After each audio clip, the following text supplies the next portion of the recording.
अकबर, बीरबल और लुहार की मनमानी। दिल्ली का एक नागरिक बड़ा सूम था। वह अपने परिश्रम और कृपणता के कारण रत्नों का एक बड़ा कोष संग्रह किए हुए था। वह उन रत्नों को एक ऐसी साधारण संदूक में छिपाकर रखे हुए था कि जिससे देखने वाले को उसमें रत्न होने का भ्रम न हो सके। उसका घर भी साधारण गृहस्थों के समान कच्चा और टूटा फूटा हुआ था। भला ऐसे भग्न मकान में रत्न होने की कौन संभावना कर सकता था। दैवात एक दिन मध्य रात्रि में उसके घर में आग लगी। कंजूस उस आग को बुझाने की कोई तरकीब न देखकर कुछ साधारण वस्त्रों को लेकर घर से बाहर निकल आया। ये वस्त्र उसके रोजमर्रा के काम आने वाले थे। घर जलने की चिंता में बेचारा कंजूस छाती पीट पीट कर रुदन करने लगा। उसके रोने का शब्द सुन और आग की लपट देखकर उसके अड़ोस पड़ोस के बहुतेरे आदमी एकत्र हो गए। उन आदमियों में एक लोहार भी था। लोहार ने कंजूस को फटकारते हुए कहा, इस साधारण झोंपड़े के लिए तू इतना रुदन क्यों कर रहा है? इसमें तेरा कौन सा बड़ा नुकसान हो जाएगा? सूम बोला, भाई तू झोंपड़ा जलता देखता है और मैं अपने रत्नों को जलते देख रहा हूँ। फिर तू ही बता कि क्यों कर न रो। लोहार ने कहा, वह धन कहाँ और किस चीज में रखा हुआ है? तब सूमड़ा उंगली से बगल की एक कोठरी दिखलाते हुए बोला, उसी कोठरी में एक कांच की पुरानी संदूक रखी हुई है जिसमें 7 लाख के जवाहरात बंद हैं। लोहार ने कहा, यदि मैं उन जवाहरातों को बाहर निकाल लाऊंगा तो अपने मनमानी जवाहरात तुझे दूंगा और बाकी मैं लूंगा। सर्वस्व जाता देख कंजूस ने उसकी बात मान ली। लोहार अग्नि से बचने की तरकीब जानता था, इसलिए उस जलती हुई आग में साहस कर कूद पड़ा और कोठरी में पहुंचकर उस संदूक को बाहर निकाल लाया। इस प्रकार पिटारी को अपनी बगल में रखकर अग्निकांड देखने लगा। थोड़ी देर बाद जब अग्नि का वेग घट गया और लोगों के हृदय में शांति आई तो पिटारी का मामला उपस्थित हुआ। जिस वक्त लोहार और कंजूस में ऐसी शर्तें तय की थी, उस समय लोहार ने एक और चालाकी की थी। उस जगह के 2 मनुष्यों को अपना गवाह बना लिया था। गवाहों के सामने ही वह पिटारी खोली गई। पिटारी खुलते ही जवाहरातों की चमक बाहर तक फैल गई। जैसे धन देखकर गवारों की दशा होती है, वही दशा लुहार की भी हुई। उस अमूल्य रत्नों की ढेरी को देखकर उसका मन फिर गया। उसने पिटारी का सारा धन तो आप ले लिया और उस खाली पिटारी को बेचारे कंजूस के हवाले किया। कंजूस लुहार की अनीति देखकर बहुत चकराया और गिड़गिड़ाकर उससे कहने लगा, भाई आधा धन मुझे दो और बाकी आधा आप ले लो, इसमें मेरी राजी है। लुहार डांटकर बोला, क्या पहले मेरे तेरे बीच ऐसी शर्त पक्की नहीं हुई थी कि मैं तुझे अपनी मनमानी दूंगा? अब चूं चपड़ क्यों करता है? सूर्योदय का समय आया। सुमड़े ने आधे रत्नों को पाने के लिए बहुतेरा प्रयास किया, परंतु लुहार उसकी एक भी सुनने को तैयार नहीं था। सुमड़े ने लाचार होकर बादशाह अकबर के पास अर्जी गुजारी। मामला पेचीदा देखकर बादशाह ने बीरबल को बुलाया और उनका सारा हाल सुनाकर उसे न्याय करने की आज्ञा दी। व्यसनी की लत। एक दिन बादशाह अकबर बीरबल के साथ नगर में होकर हवाखोरी के लिए निकला था। एक जगह नुक्कड़ पर उसे एक औरत दिखाई पड़ी। वह महाफूहड़ देख पड़ती थी। उसके मोटे मोटे होठों के बीच से 2 बड़े बड़े दांत बाहर को झांक रहे थे। नाक से पोटा जारी था। मलिन वस्त्र, खुले बाल और शरीर पर मिट्टी पानी मिश्रित दाग पड़े हुए थे। बात करते समय उस स्त्री के मुंह से थूक बाहर निकला आता था। कहाँ तक कहें, वह सर्वांग फूहड़ थी। राजा की तो बात ही अलग है। उसके हाथ के स्पर्श किए फल तक भी किसी रंग का खाने को जी नहीं चाहता था। वह स्त्री गर्भिणी थी। यह देखकर बादशाह अकबर को बड़ा आश्चर्य हुआ और वे बीरबल से बोले, बीरबल, जरा कामदेव का प्रबल प्रभाव तो देखो। जिसके देखने मात्र से घृणा उत्पन्न होती है, उसके साथ रमण करने वाला भला कैसा होगा? बीरबल ने उत्तर दिया, पृथ्वीनाथ, भूखे को जूठा मीठा नहीं सूझता। निद्रा देवी के आवाहन के समय मुलायम सेज व जमीन का विचार नहीं उठता। उसी प्रकार काम की ज्वाला के सामने भी भले बुरे का परिज्ञान भूल जाता है। उस समय काम से पीड़ित व्यक्ति को न रूप सूझता है न रंग। आपको अन्वेषण करने पर ऐसे बहुतेरे पुरुष मिलेंगे जो देखने में तो बड़े सुंदर और फिटिक बाज होंगे, परंतु ऐसी ऐसी गलीज जगहों में उन्हीं का नंबर निकलता है। अकबर ने कहा, हाँ, तुम्हारा कहना भी सत्य हो सकता है, इसलिए मैं चाहता हूँ कि इससे रमण करने वाले की खोज की जाए, मैं उसे देखना चाहता हूँ। बीरबल बोला, शायद कुछ देर अगल-बगल के लोगों से पूछताछ करने पर कुछ भेद खुले। ऐसा विचार कर वे वहां से कुछ दूर निकल गए, परंतु बीरबल को उस बात की ही धुन बंधी रही, उसका दिमाग बराबर उसी स्त्री की तरफ लगा हुआ था। थोड़ी देर बाद एक ऐसी घटना घटी कि एक कामी पुरुष उसके बगल से होकर निकला और उस स्त्री से कुछ संकेत द्वारा कहकर आप आगे निकल गया। वह देखने में किसी उच्च कुल का जान पड़ता था, परंतु स्वभाव से लंपट प्रकट होता था। बीरबल ने उसे बादशाह को दिखाकर कहा, पृथ्वीनाथ, यही पुरुष उस स्त्री का यार जान पड़ता है। बादशाह अकबर को बीरबल की बातों से आश्चर्य हुआ और वे बोले, इस पर कैसे विश्वास किया जाए। बीरबल ने उत्तर दिया, उसकी तरफ कुछ देर तक ध्यानपूर्वक देखने से आपको स्वयं सिद्ध हो जाएगा। बादशाह ने बीरबल के कहने का अनुसरण किया। वे अनजानों की तरह उसकी दृष्टि बचाकर बराबर उसी तरफ देखते रहे। कुछ कालोपरांत वह लंपट फिर घूम कर आया और अंगुली के संकेत से उसे कुछ कहकर आप अग्रसर हुआ। वह स्त्री भी उसके पीछे चली। कुछ देर के बाद वे दोनों एक गली में मुड़कर इनकी आंखों से ओझल हो गए। यह देखकर बादशाह अकबर का भ्रम मिट गया और उन्हें उस व्यक्ति का लंपट होना निश्चित हो गया, परंतु फिर भी उधर ही दृष्टि अड़ाए रहे। अब ये दोनों आगे बढ़े। बादशाह को बीरबल को परख पर बड़ा आश्चर्य हो रहा था, इसलिए बीरबल को छेड़कर बोले, बीरबल, तुम्हारी परख तो बड़ी सच्ची निकली, परंतु यह तो बताओ कि पहले तुमने उसको कैसे पहचाना था। बीरबल बोला, पृथ्वीनाथ, यह सब आंखों की खूबियां हैं। हम लोग नगर में निकलते हैं तो बराबर रास्ते में आने जाने वालों की चाल ढाल का निरीक्षण किया करते हैं, जिससे आंखों को मनुष्यों से मिलकर व दूर से देखकर उनके आचरण समझ लेने की शक्ति प्राप्त हो गई है। मैं बहुत देर से बराबर उस लंपट की हरकतों को देख रहा था। पहले जब वह आया तो उसके हाथ पर केवल खैनी थी। चूने की तलाश में अगल बगल की दीवालों को देखता जा रहा था। देवात एक संडास पर ताज़ा चूना लगाया गया था। उसने झट अंगुलियों से चूना पोंछकर खैनी बनाकर खा लिया। अब आप ही बतलावे कि जो संडास का चूना खैनी में मिलाकर खाने में नहीं हिचकता, उसके लिए यह काम करना कौन सा आश्चर्य है। उसी समय मुझे विदित हो गया कि यह व्यक्ति व्यसनों का सच्चा गुलाम है। अकबर को बीरबल की ऐसी गुप्त पहचान से बड़ी प्रसन्नता हुई और उसने घर आकर बीरबल को एक जोड़ी दुशाला पारितोषिक दिया। कर्तव्यपरायणता का पुरस्कार। एक बार अकबर बीरबल पर बहुत प्रसन्न हो गए। उन्होंने बीरबल से कहा, बीरबल, तुम्हारे लिए अब मेरे महल के द्वार हमेशा खुले रहेंगे। तुम कभी जरूरत के वक्त मध्य रात्रि में भी मिलना चाहो तो मिल सकते हो। बीरबल बहुत सुलझा हुआ इंसान था। उसने सोचा आज बादशाह उस पर प्रसन्न हैं, इसलिए ऐसा बोल रहे हैं। यह प्रसन्नता हमेशा तो बनी नहीं रहने वाली, कल वे किसी कारण नाराज भी तो हो सकते हैं। यह भी ठीक है कि बादशाह ने मुझे इस बात की इजाजत दे दी है कि मैं जब चाहूं महल में उनसे मिलने आ जाऊं, मगर यह बात तो वे मुझसे कह रहे हैं। यह कोई ऐलान तो है नहीं कि सभी जान जाएं। महल में आगंतुकों की आवाजाही पर तो द्वारपालों और सुरक्षा सेवकों का नियंत्रण रहता है। महल में सुरक्षा कारणों से किसी के भी आने जाने का समय निर्धारित रहता है। बादशाह भी तो प्रायः गोपनीय बैठकों में व्यस्त रहते हैं और इन बैठकों के समय तो स्वयं बादशाह द्वारपालों और सुरक्षा सेवकों को निर्देश दे देते हैं कि कोई भी आए तब कह देना, आज मुलाकात संभव नहीं है। बीरबल को यूं चुपचाप देखकर अकबर ने बीरबल से पूछा, क्या बात है बीरबल, मेरे इस कथन से तुम्हें प्रसन्नता नहीं हुई? बीरबल ने उत्तर दिया, ऐसी बातों पर प्रसन्न कैसे हुआ जा सकता है जहांपना। बादशाह का महल कोई धर्मशाला तो है नहीं कि कोई जब चाहे चला आए।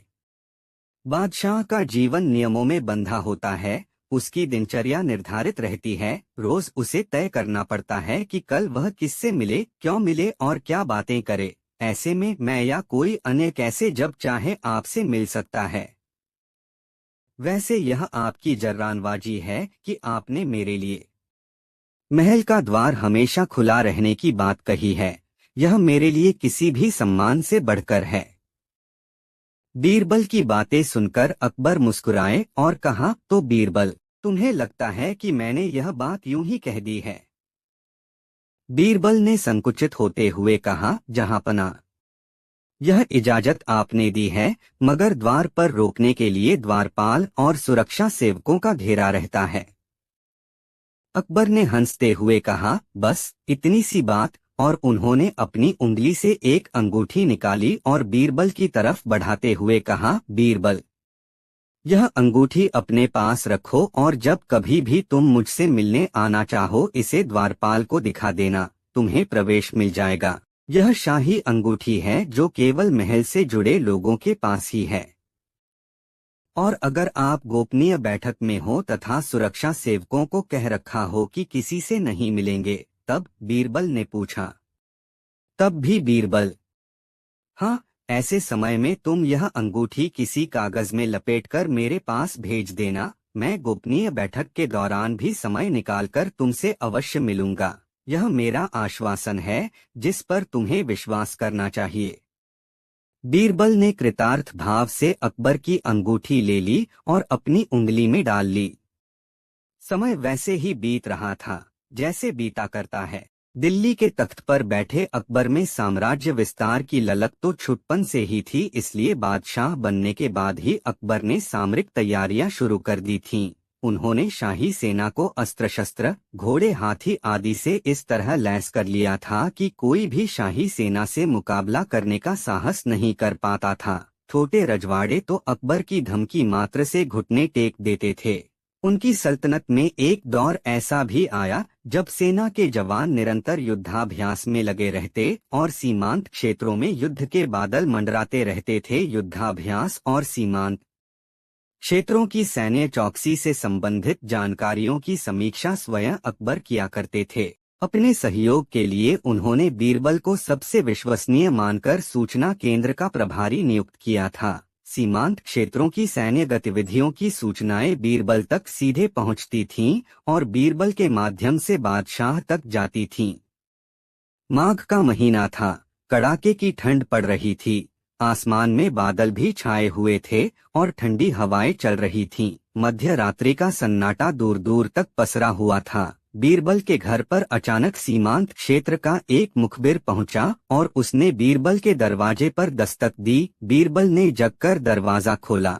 मुखबिर ने बीरबल को सीमांत क्षेत्र के सैन्य गतिविधियों से संबंधित कोई ऐसी सूचना दी जिसकी अहमियत आम सूचनाओं से भिन्न थी। मुखबिर ने बीरबल से विदा लेते समय माफी भी मांगी। हुजूर, खबर ऐसी थी कि मैं इसे आनन फानन में आप तक पहुंचाना जरूरी समझ रहा था। मैंने आपको कच्ची नींद से जगा दिया, इसके लिए क्षमा करेंगे। बीरबल उस सूचना की अहमियत और संवेदनशीलता को समझ रहा था, जिसके कारण उसने मुखबिर की पीठ थपथपाते हुए कहा, हाँ, मैं समझ सकता हूँ। अब तुम जाओ और इसी तरह आंख कान खोलकर रहो। मुखबिर वहां से चला गया।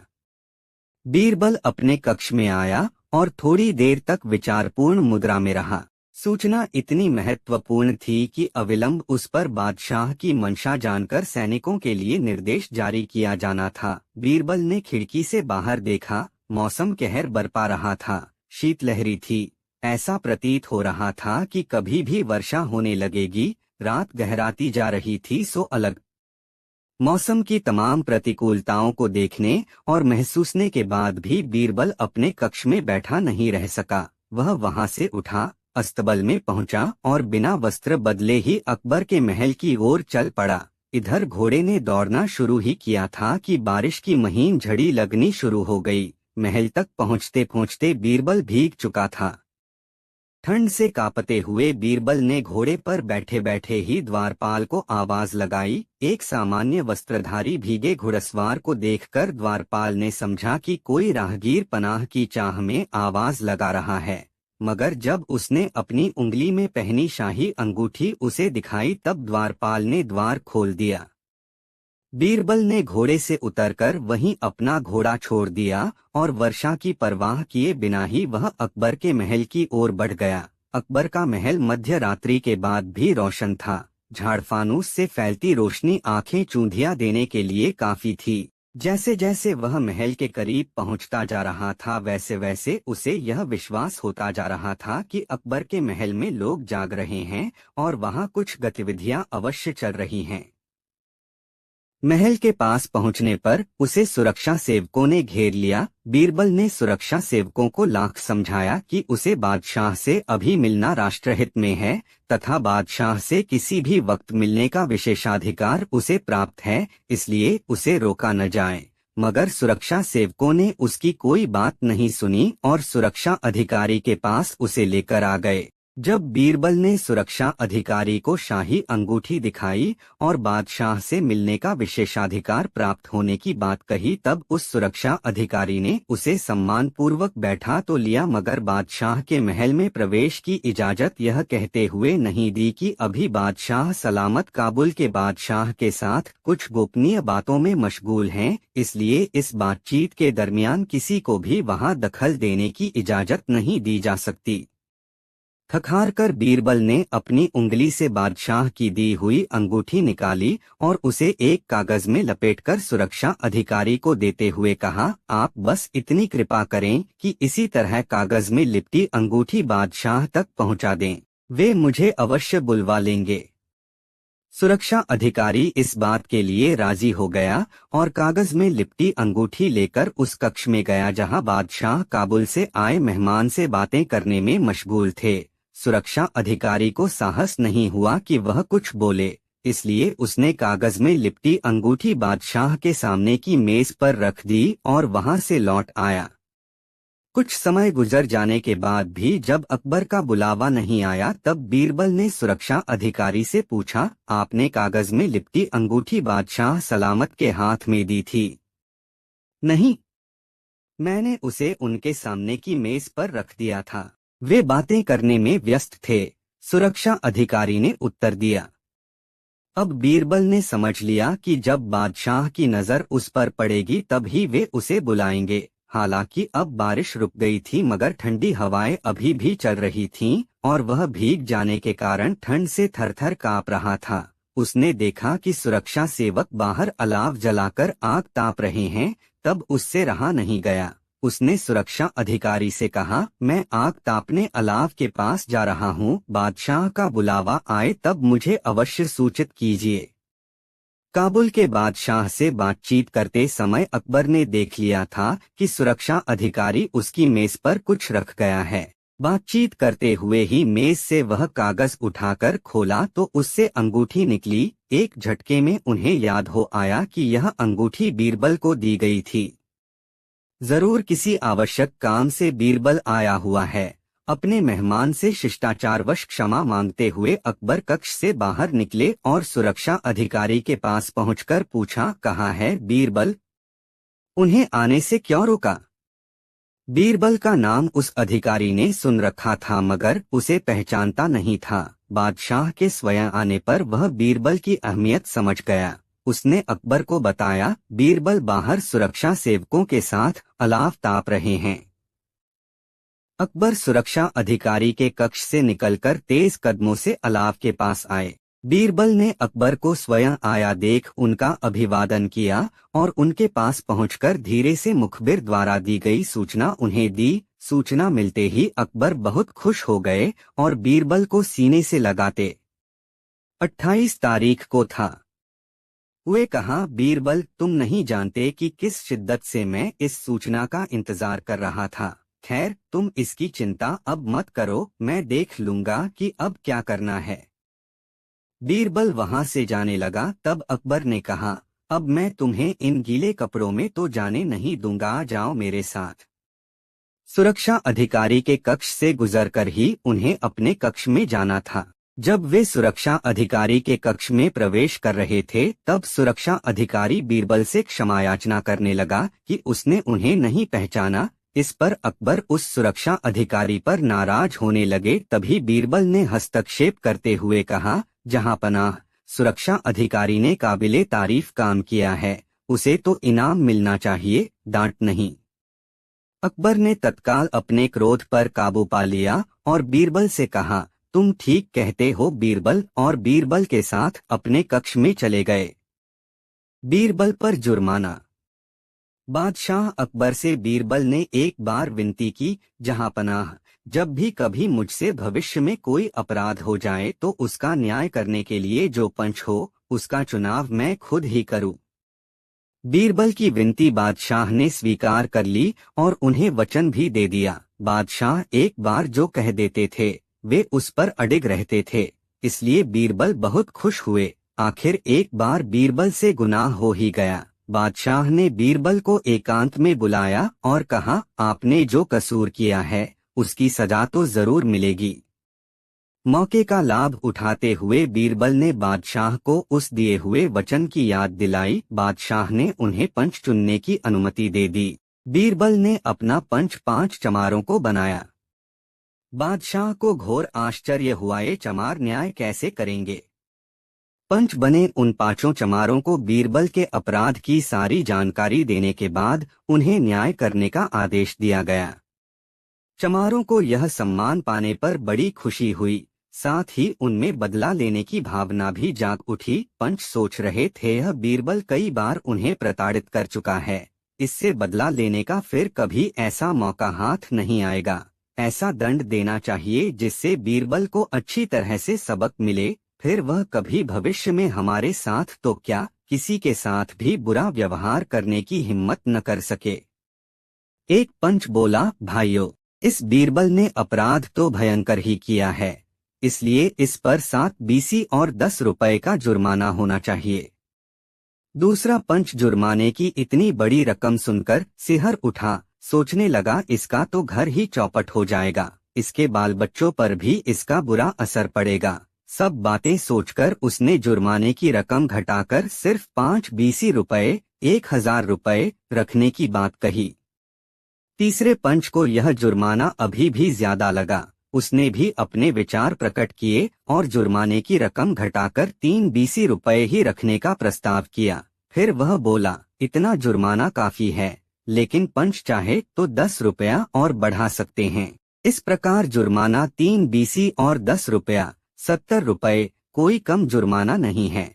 इतना जुर्माना भरने में ही बीरबल को लेने के देने पड़ जाएंगे। अब चौथे पंच ने अब तक दिए सभी पंचों के जुर्माने का विरोध किया और बोला, इतना जुर्माना तो बहुत ही ज्यादा है, इसमें जितना कम हो सके उतना कम करना चाहिए। चौथे पंच के प्रस्ताव का 5वें पंच ने समर्थन किया और थोड़ी बहस के बाद सबकी सहमति से यह तय हुआ कि बीरबल को 2 बीसी तथा 10 रुपया 50 रुपए जुर्माना देना होगा। जुर्माने की रकम क्योंकि बहुत ज्यादा है, इसलिए वसूली में किसी तरह की सख्ती न बरती जाए, यह बादशाह से प्रार्थना की गई। बादशाह को यह समझ में आ गया कि बीरबल ने बहुत सोच समझकर और होशियारी के साथ इन चमारों को अपना पंच नियुक्त किया था। वे 5 पंच न्याय की बात करके बादशाह से इजाजत लेकर चले गए। बादशाह की नजरों में यह 50 रुपए का जुर्माना क्या मायने रखता है, लेकिन चमारों की गरीबी और हालात का ख्याल करके कि साल भर तक कड़ी मेहनत करने के बाद भी जो 30-40 रुपए नहीं बचा पाते, उनकी नजरों में यह 50 रुपए का जुर्माना बहुत था। चमारों के प्रति बादशाह के मन में दया की भावना जाग उठी। बादशाह बीरबल की समझदारी की प्रशंसा करने लगे। बादशाह अकबर अपना फैसला सुनाने ही वाले थे कि कुछ सोचकर बीरबल को दंड से मुक्त कर दिया। बीरबल को यह ज्ञात पहले से ही था कि ये गरीब जातियां इतना रुपए बचा ही नहीं पाती कि जुर्माने की सही रकम निर्धारित कर सकें। इसी कारण बीरबल ने चमारों को न्याय के लिए अपना पंच बनाया था। इसमें बीरबल का उद्देश्य यह था कि बादशाह को भी छोटी जातियों की गरीबी का दर्द महसूस हो जाए। नदी का मानवीकरण। यमुना के किनारे अकबर ने अपने लिए विशाल महल का निर्माण कराया और उसमें रहने लगे। बरसात के दिन थे। एक बार ऐसा हुआ कि 7 दिनों तक मूसलाधार वर्षा हुई। नदी नाले उफनने लगे। यमुना में बाढ़ आ गई।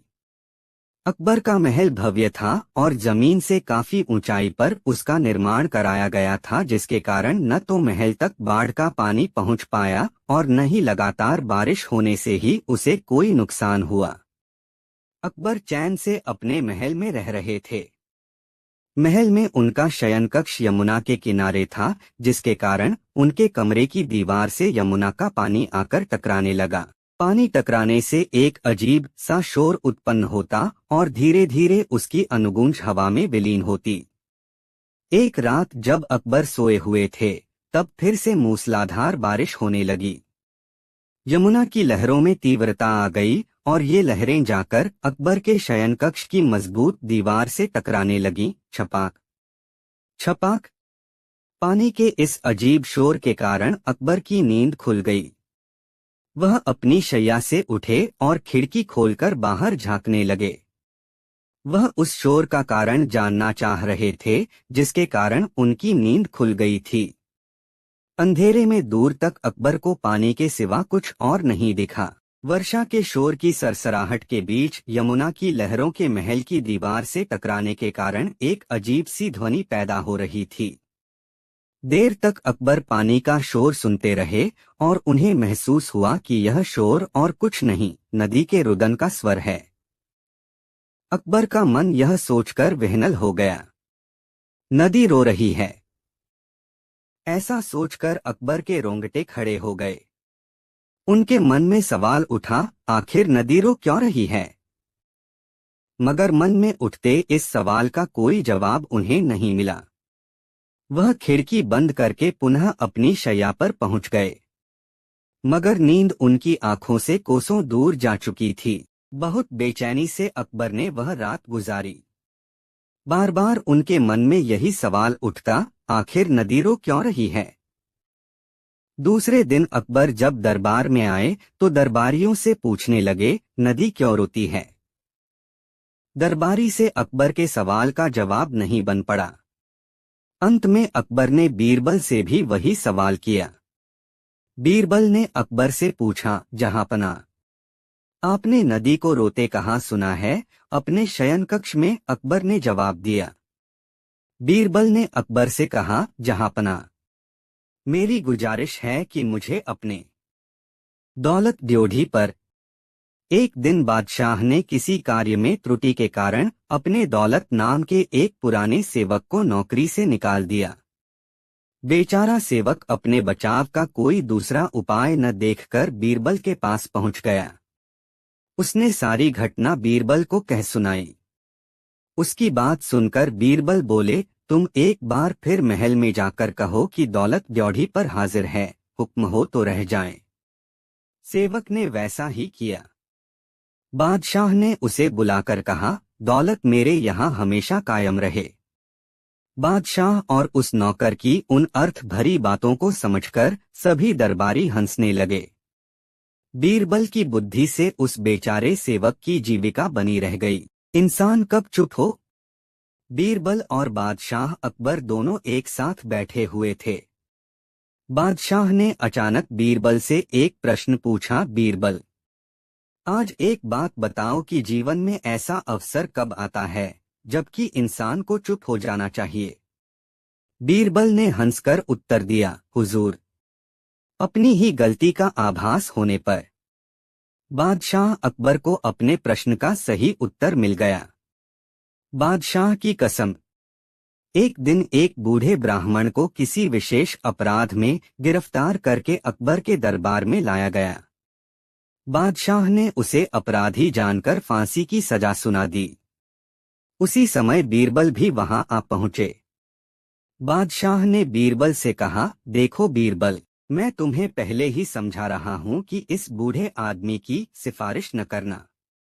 इस दुष्ट के विषय में मैंने पहले से ही कसम खा ली है कि यदि तुम सिफारिश करोगे तो मैं तुम्हारे कहने के विपरीत करूंगा। बीरबल ने कहा, हुजूर, इस नासमझ को जरूर फांसी दीजिए। इसने कठोर दंड पाने का काम किया है। बादशाह पहले ही बीरबल के विपरीत करने की शपथ ले चुके थे, अतएव उस ब्राह्मण को तत्काल मुक्त कर दिया गया। बादशाह की चाह। एक बार की बात है कि बादशाह अकबर व बीरबल दोनों ही बैठे हुए थे। बादशाह के मन में तुरंत आया कि क्यों न बीरबल से मनोविनोद के लिए कोई प्रश्न कर लिया जाए। बीरबल, यदि बादशाहत सदैव कायम रहती यानी जो बादशाह होता वह सदैव शासन करता तो कितना अच्छा होता, बादशाह ने कहा। जी, बीरबल हौले से बोले, तुम्हारी क्या राय है? बीरबल, बादशाह अकबर ने पूछा। जहां पना, आपका कहना बिल्कुल उचित है, किंतु यदि ऐसा होता तो भला सोचिए, उस सूरत में न तो आप बादशाह होते और न ही आपकी बादशाहत। बीरबल ने नम्रतापूर्वक उत्तर दिया। 3 रुपए 3 सवाल। एक दिन अकबर बादशाह के दरबारियों ने बादशाह से शिकायत की, हुजूर, आप सब प्रकार के कार्य बीरबल को ही सौंप देते हैं, क्या हम कुछ भी नहीं कर सकते? बादशाह ने कहा, ठीक है, मैं अभी इसका फैसला कर देता हूँ। उन्होंने एक दरबारी को बुलाया और उससे कहा, मैं तुम्हें 3 रुपए देता हूँ, इनकी 3 चीजें लाओ, हर एक की कीमत 1 रुपया होनी चाहिए। पहली चीज यहाँ की होनी चाहिए, दूसरी चीज वहाँ की होनी चाहिए, तीसरी चीज न यहाँ की हो न वहाँ की हो। दरबारी तुरंत बाजार गया। दुकानदार के पास जाकर उसने उससे ये तीनों चीजें मांगी। दुकानदार उसकी बातें सुनकर हंसने लगा और बोला, ये चीजें कहीं भी नहीं मिल सकती। उन तीनों चीजों को दरबारी ने अनेक दुकानों पर खोजा, लेकिन जब उसे तीनों चीजें कहीं भी नहीं मिली तो निराश होकर दरबार में लौट आया। उसने बादशाह अकबर को आकर बताया, ये तीनों चीजें किसी भी कीमत पर कहीं भी नहीं मिल सकती। अगर बीरबल ला सकें तो जानेंगे। अकबर बादशाह ने बीरबल को बुलाया और कहा कि जाओ ये तीनों चीजें लेकर आओ। बीरबल ने कहा, हुजूर, कल तक ये चीजें अवश्य आपकी सेवा में हाजिर कर दूंगा। अगले दिन जैसे ही बीरबल दरबार में आए तो बादशाह अकबर ने पहले दिन वाली बात को याद दिलाते हुए पूछा, क्यों, क्या हमारी चीजें ले आए? बीरबल ने फौरन कहा, जी हाँ, मैंने पहला रुपया एक फकीर को दे दिया जो वहां से भगवान के पास जा पहुंचा। दूसरा रुपया मैंने मिठाई में खर्च किया जो यहाँ काम आ गया, और तीसरे रुपए का मैंने जुआ खेल लिया जो कि न यहाँ काम आएगा न वहाँ अर्थात परलोक में। उनकी बात सुनकर सभी चकित रह गए और अकबर ने बीरबल को बहुत सा इनाम दिया। बाघ और बेगम। एक दिन बादशाह जंगल में शिकार खेलने के लिए जा रहे थे। रास्ते में उन्होंने एक जंगली औरत के लड़का पैदा होते देखा। वह औरत लड़का जनते ही उसे टोकरे में रखकर अपने सिर पर उठाकर खुशी खुशी गांव को चली गई। बादशाह ने उसको ऐसा करते देख मन में विचार किया कि आखिर यह भी तो एक औरत ही है, फिर हमारी बेगमें जब बच्चे को जन्म देती हैं तो इतने नखरे क्यों दिखाती हैं। घोड़ों पर सवार अकबर व बीरबल कुछ बतलाते हुए, जबकि सामने से एक ग्रामीण औरत टोकरे में बच्चे को लेकर आती हुई, बादशाह का मन बेगमों की तरफ से फिर गया और उसी दिन से उन्होंने बेगमों से बोलचाल बंद कर दी। बेगमें बादशाह की इस नाराजगी से बहुत घबरा गई। अब उन्हें लाचार होकर बीरबल की शरण में जाना पड़ा। बीरबल ने उन्हें उनका दुख दूर करने का वचन दिया और बोला, बागबानों से बाग सींचने को मना कर दो। बेगम ने अकबर बादशाह के प्रश्न का उत्तर दिया तो उनका मलाल जाता रहा। बेगमों ने वैसा ही किया। चंद दिनों में ही पानी के अभाव में बाग के सारे पौधे मुरझा गए। यह देखकर बादशाह बहुत क्रोधित हुए। बादशाह ने बेगमों से पूछा, बाग सींचने की मनाही क्यों की गई और किसने की? बेगमें बोली, स्वामी, हमारी आज्ञा से मालियों ने बाग सींचना बंद किया था। हम लोगों ने विचार किया कि जब जंगल के पेड़ पौधे बिना सींचे ही हरे भरे रहते हैं तो इस बाग के पेड़ों को सींचने की क्या आवश्यकता है। बादशाह बेगमों की मंशा ताड़कर चुप रह गए। बेगमों के प्रति उनके दिल का मलाल भी जाता रहा। जब बादशाह अकबर ने बीरबल से पूछा, इस समय लोगों के मन में क्या है? बादशाह अकबर का दरबार लगा हुआ था। सभी दरबारियों में आपस में कुछ खुसर-पुसर चल रही थी। तभी एक सभासद ने बादशाह अकबर से पूछा, हुजूर, ऐसा कौन सा प्रश्न है जो केवल बीरबल बता सकता है, हम नहीं। सभासद की बात सुनकर बादशाह अकबर पहले थोड़ा शांत हो गए, फिर कुछ देर बाद कहा, अच्छा बताओ, इस समय दरबार में बैठे लोगों के मन में क्या चल रहा है। अकबर की बात सुन वह सभासद बोला, जहांपना, लोगों के मन में क्या है, यह तो सिवाय खुदा के और कोई नहीं बता सकता। अगर बीरबल बता दे तो हम जाने। बादशाह ने उसी समय बीरबल को बुलाने का हुक्म दिया। बड़े ही अदब से बीरबल दरबार में पेश हुआ। उसके सामने भी बादशाह ने यही प्रश्न दोहराया, बताओ, इस समय दरबार में बैठे सभी लोगों के मन में क्या चल रहा है। बीरबल ने फौरन दरबारियों की तरफ देखते हुए कहा, हुजूर, इस समय तो सबके मन में एक ही बात है कि यह दरबार सदा इसी तरह भरा रहे और बादशाह सलामत हमेशा स्वस्थ और जिंदा रहे। बीरबल का जवाब सुनकर सभी दरबारी एक दूसरे का मुंह ताकने लगे और फिर सभी दरबारियों ने बीरबल की बात को मान लिया, क्योंकि मना करने पर मौत किसको बुलानी थी। बेचारा सभासद बादशाह के सामने सिर झुकाए बैठा रहा। बादशाह अकबर बीरबल का ऐसा जवाब सुनकर बड़े प्रसन्न हुए और बदले में उसे इनाम दिया। पेड़ की गवाही। एक दिन एक वृद्ध सज्जन किसी आवश्यक कार्य से नगर के बाहर जा रहे थे। घर में सिवा उनके दूसरा कोई न था। उनके पास 1000 अशर्फियां थीं, जिन्हें उन्होंने अपनी युवावस्था में बड़े परिश्रम से कमाकर बुढ़ापे में सुख शांति से जीवन व्यतीत करने के लिए रख छोड़ा था। घर छोड़ने से पूर्व उनके सामने इन अशर्फियों की समस्या उपस्थित हुई। घर सूना था, अतएव उन्हें वहां रख छोड़ना उन्होंने उचित न समझा। परदेश में नकदी साथ लेकर जाने में जान का जोखिम था।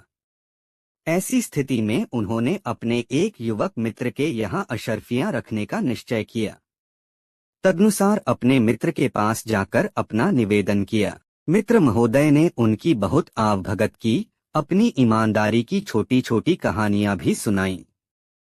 सारांश यह है कि वृद्ध सज्जन को काफी विश्वासपात्र बनाने की दृष्टि से जो कुछ भी कहते बना, उन्होंने कहा। वृद्ध सज्जन तो यह चाहते ही थे कि वह अपने यहाँ उनकी अशर्फियां रख ले, ताकि उन्हें कोई फिक्र न रहे। आखिरकार वृद्ध सज्जन अशर्फियां मित्र के सुपुर्द करके जहां उन्हें जाना था चले गए। कुछ दिनों बाद जब वह बाहर से लौटे तो अपने मित्र के यहाँ अशर्फियां वापस लेने गए। जब बूढ़े ने अपनी अशर्फियों का जिक्र किया और उनको वापस मांगा तो युवक मित्र ने साफ इनकार कर दिया और भौहें चढ़ाकर कहा, तुम दरिद्र के पास अशर्फियां कहाँ से आईं। बूढ़े ने पहले तो यही सोचा कि मित्रवर हंसी कर रहे हैं, लेकिन जब मित्र का रंगढंग कुछ और देखा तो उन्हें पूर्ण विश्वास हो गया कि वह अशर्फियां मार लेना चाहता है। अब तो बूढ़े ने बहुत ही गिड़गिड़ाकर उससे प्रार्थना की, देखो, मेरे पास सिवा इन अशर्फियों के और कुछ भी नहीं है। मैं तो आज से ही दर दर का भिखारी बन जाऊंगा।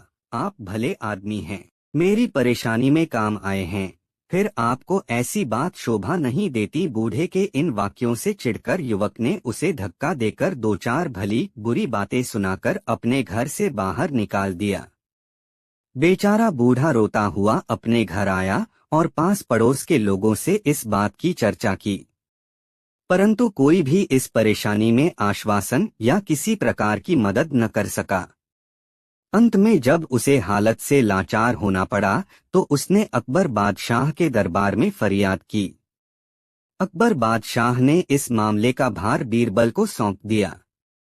बीरबल ने पहले तो बूढ़े की बात सुनी और फिर उसके युवक मित्र की। दोनों पक्षों के बयान लेकर बीरबल ने वृद्ध सज्जन से पूछा, जिस वक्त वे अशर्फियां तुमने अपने मित्र को दी थीं, क्या उस वक्त वहां कोई मौजूद था। वृद्ध सज्जन ने कहा, मैं था, मेरा यही मित्र था।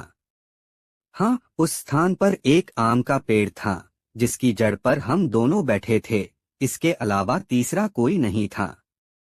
यह सुनकर बीरबल बोले, तब तो तुम्हें उस पेड़ के पास जाकर उससे सारा हाल कहना चाहिए तथा अपनी गवाही में उसे यहाँ लाना चाहिए। पेड़ यदि तुम्हारे कहने से न आए तो मेरा नाम लेकर कहना, यदि इतने पर भी न आए तो अकबर बादशाह का नाम लेकर कहना, पेड़ तुरंत ही आएगा। बीरबल की बात को बूढ़ा टाल न सका और पेड़ के निकट जाने को तैयार हुआ। अशर्फियां हजम करने वाला मित्र वहीं बैठा रहा। जब बूढ़े को गए कुछ देर हुई तब बीरबल ने एकाएक युवक से पूछा, क्या बूढ़ा अब उस पेड़ के पास पहुंच गया होगा? युवक ने अधिकारपूर्वक जवाब दिया, अभी नहीं, क्योंकि वहां जाने का मार्ग बहुत कंकरीला, पथरीली धरती तथा झाड़ियों से युक्त है, जिससे देर हो जाना स्वाभाविक है। बीरबल यह सुनकर समझ गया कि अवश्य ही इसके पास अशर्फियां हैं। फिर भी बीरबल अपनी पुस्तक के पृष्ठ बराबर उलटते रहे।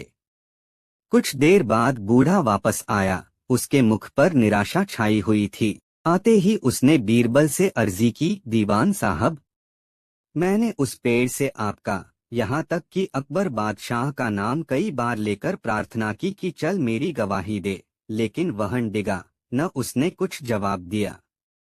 तब बीरबल ने बूढ़े को बताया, जैसे ही तुम उसके पास पहुँचे अपनी प्रार्थना उसे सुनाई तथा मेरा नाम उसे बताया, वैसे ही वह यहाँ आ गया और मुझे सारा हाल बता गया। युवक, जो शुरू से अंत तक उन्हीं के पास बैठा था, आश्चर्य से पूछ बैठा, महाराज, पेड़ यहाँ कब आया था? यदि आता तो मैं भी देखता ही। बीरबल बोले कि यह तो निश्चय ही है कि उस पेड़ के पास तुमने इस बूढ़े सज्जन की अशर्फियां ली हैं, क्योंकि ऐसा न होता तो तुम कैसे स्वीकार कर लेते कि पेड़ अभी दूर है, रास्ता भी ठीक नहीं है।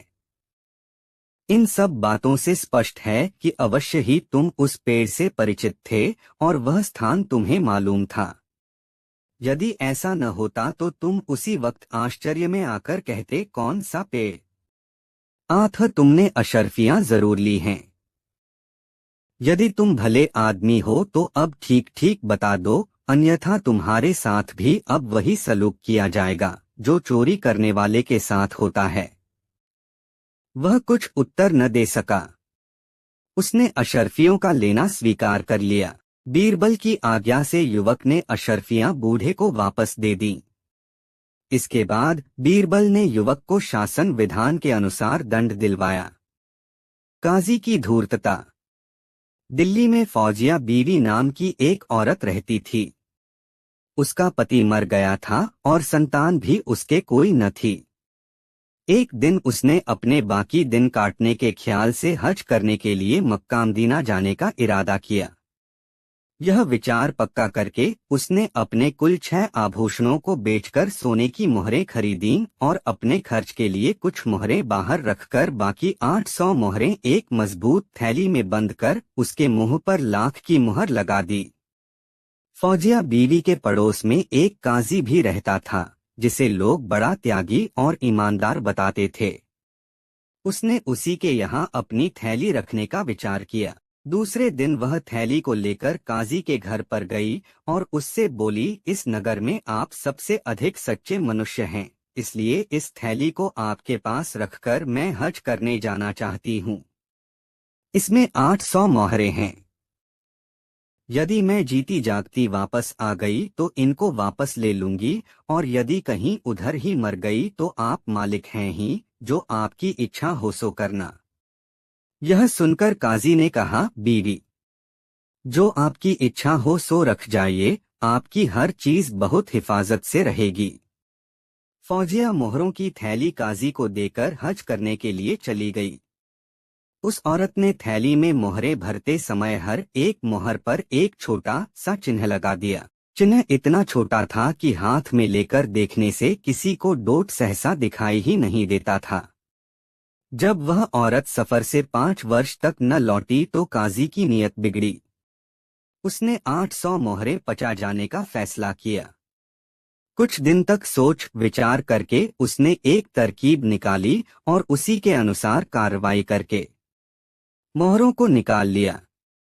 कुछ वर्ष बाद जब वह औरत अपनी यात्रा से लौटी तो काजी के पास गई और अपनी मोहरों की थैली मांगने लगी। काजी ने झट से थैली दे दी। औरत अपनी थैली को पहली जैसी सिली देखकर बहुत खुश हुई। घर जाकर थैली बोलने पर उसको मालूम हुआ कि मोहरों के स्थान पर उतने ही तांबे और रांगे के टुकड़े भरे हुए हैं। यह देखकर वह घबरा गई। ज्यों की त्यों खुली हुई थैली लेकर वह दौड़ती हुई काजी के पास गई और जाकर उनसे सारा वृत्तांत कहा। काजी बोला, तेरी थैली में क्या रखा हुआ था, मैंने तो देखा तक नहीं। तू जैसी थैली दे गई थी वैसी ही मैंने संभाल ली। जैसी मोहर लगी दी थी वैसी हो मैंने तुझे दे दी, फिर मैं क्या जानूं। काजी की बात सुनकर वह औरत बहुत घबराई। उसने कहा, काजी साहब, मैंने मोहरें अपने हाथ से थैली में रखी थीं। मैं बहुत गरीब हूँ, मेरी जिंदगी का सहारा वही मोहरें हैं, सारी नहीं तो आधी ही दे दीजिए। मैं आपको शरीफ आदमी समझकर आपके भरोसे अपनी धरोहर रख गई थी। आपने मुझ असहाय के साथ ऐसा अन्याय किया जैसा कभी किसी ने किसी के साथ न किया होगा। काजी ने यह सुनकर बहुत क्रोध के साथ कहा, बेकार शोर मचाने का यहाँ कोई काम नहीं है, चुपचाप यहाँ से चली जा, नहीं तो धक्के देकर निकलवा दी जाएगी। जब काजी ने मोहरे देना स्वीकार न किया और रूखेपन की बातें की, तब वह बेचारी निराश होकर अकबर बादशाह के पास गई और वहां जाकर उसने फरियाद सुनाई। फरियाद सुनकर अकबर बादशाह ने काजी को बुलाकर पूछा, तुम इस औरत की मोहरों वाली थैली के विषय में क्या कहते हो।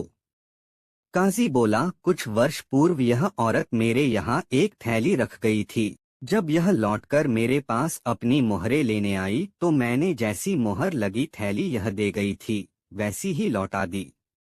मैं नहीं जानता कि थैली में मोहरें थीं या बच्चों के खेलने के पत्थर।